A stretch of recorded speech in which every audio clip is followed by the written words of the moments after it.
All right, so taking a look at the carbon cycle now.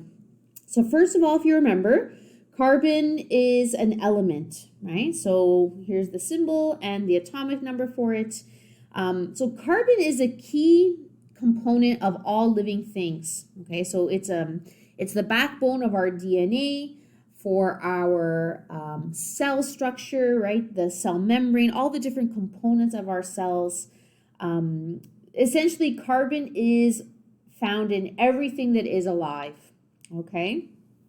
So autotrophs use carbon throughout photosynthesis. So obviously we ourselves and other consumers cannot do photosynthesis, but we get our carbon from the food that we eat. Same with other consumers. Consumers get their carbon sources from what they consume. So essentially, we're just going to look at how the cycling happens, but there are two key processes that are going to be happening here. Photosynthesis, which we already saw when we looked at energy, and cellular respiration. So if you remember from when we looked at photosynthesis before, this is a process that is used by plants. Okay, so only autotrophs are able to do this, producers, and actually only producers that have green components. So bacteria, unless they have chlorophyll within them, bacteria are actually not able to do this.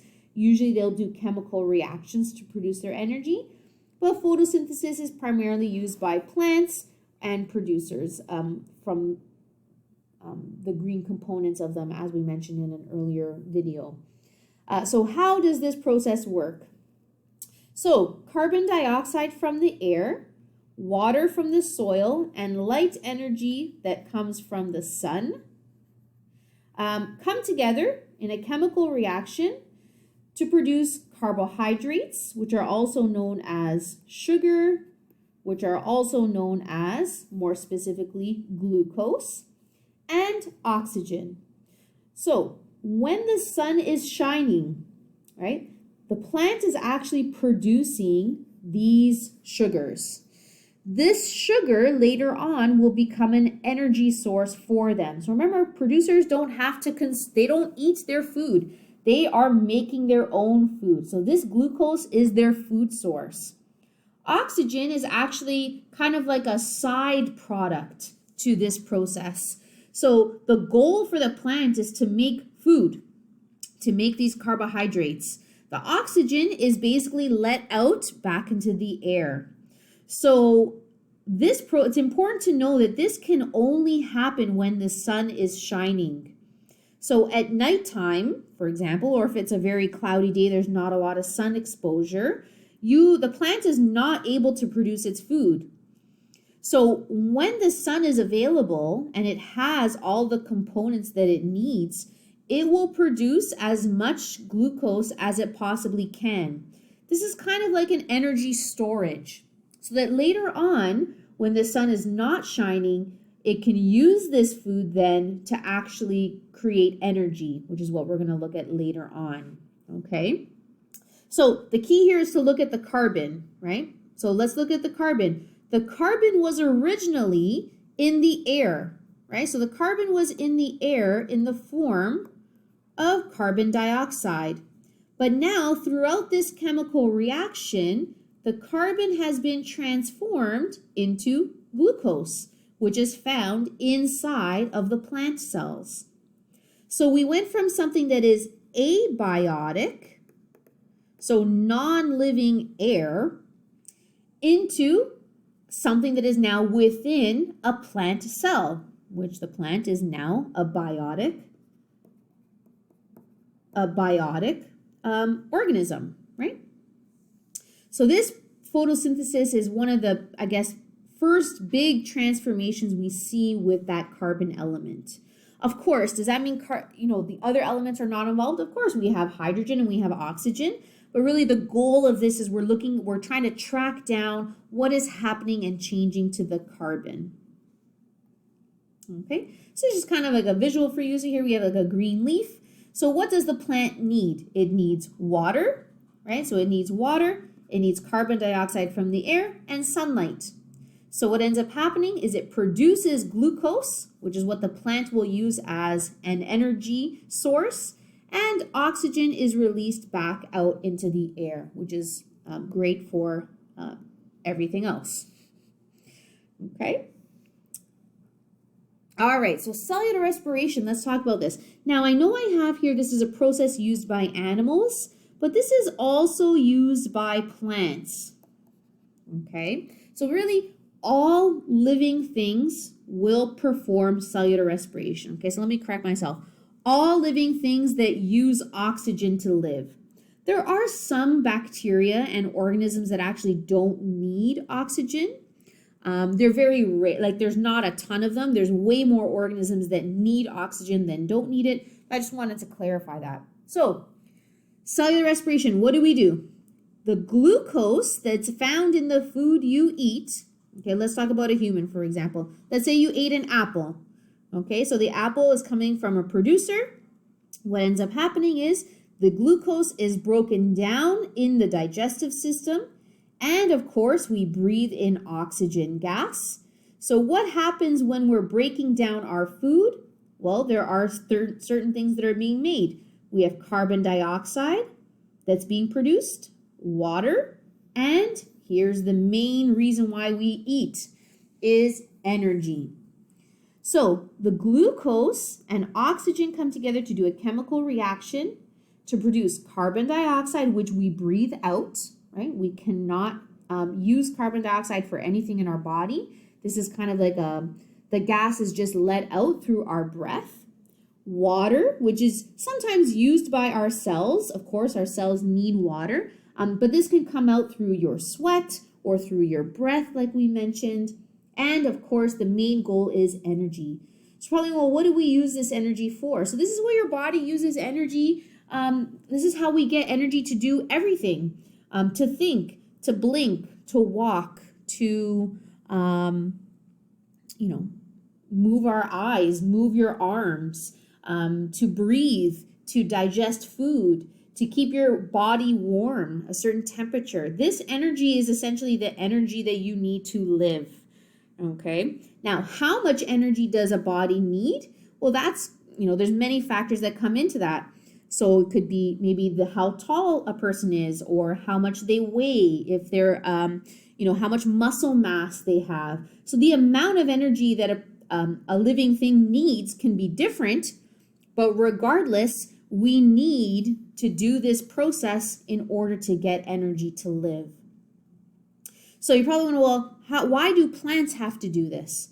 Well, like I mentioned before, when the sun is not shining, right, plants need energy. If there's no sunlight, so think of like at nighttime. At nighttime, it's not like all the plants die on us, right? So let me just fix something here. Pardon me. Okay, so it's not like at nighttime all the plants die.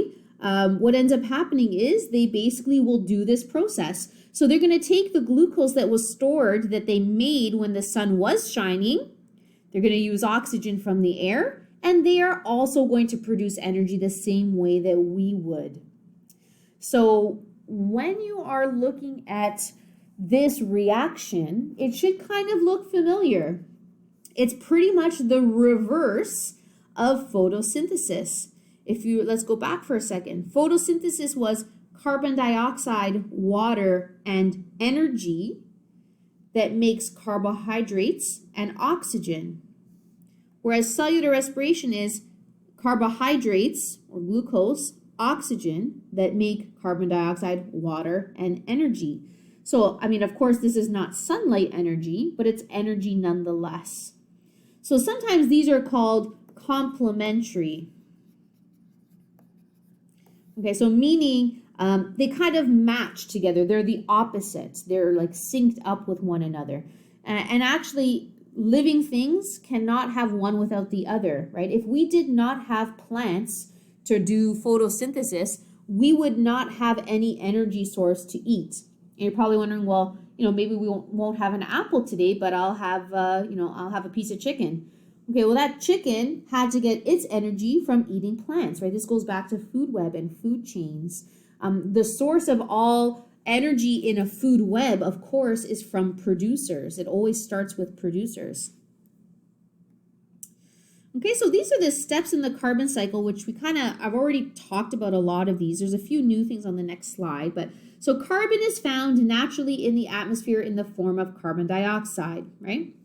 Carbon dioxide is absorbed by autotrophs during the process of photosynthesis, right? So we went from carbon dioxide into glucose.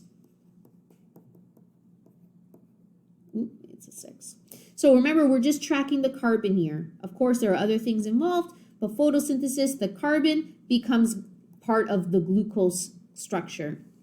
So then, autotrophs are consumed by heterotrophs, and the carbon is now in the food web, right? So remember that this source, this glucose, is the base of the first trophic level, and it will continue out throughout the food chain.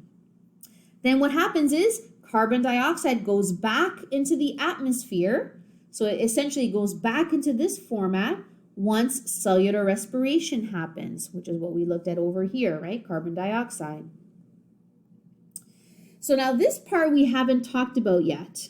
So after an extended period of time, what can happen is sometimes carbon that's found in the ground becomes fossil fuels. Okay, so this kind of goes with, if you think of coal and oil and gasoline, okay, those are all found within the ground. The reason why we call them fossil fuels is because literally it's a fossil or a dead organism that has been in the ground for a long period of time. So the carbon that was inside of their cells really become these products, which we then use for energy when we burn them. So fossil fuels is essentially a result of dead organisms that have been essentially in the ground for an extended period of time. So we're talking like thousands and thousands and thousands of years, right? So think of like the dinosaurs, right? So the next time you are, maybe you're cooking barbecue, you have like a coal barbecue or something, or propane barbecue. Thank the dinosaurs for being dead for a really long time so that you can have that fossil fuel for that. So afterwards, right, the factories or cars or, your barbecue, we burn the fossil fuels, and what happens as a result of that is more carbon dioxide is added into the atmosphere. So this is part of the problem with global warming, right? We are putting too much carbon dioxide into the atmosphere than would naturally be there, right? So that's part of like a human activity that's having an impact on this cycle.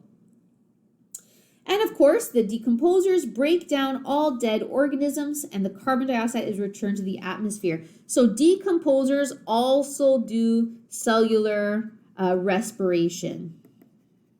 Okay, so the process that they use to break down dead organisms is exactly the same. That's their food for them. Our food, we do cellular respiration to get energy for us. Decomposers use cellular respiration to get energy for them. Okay, and looking at this diagram, so actually I'm going to continue this with another part because I want to go through this diagram in a little bit more detail. Okay, stay tuned.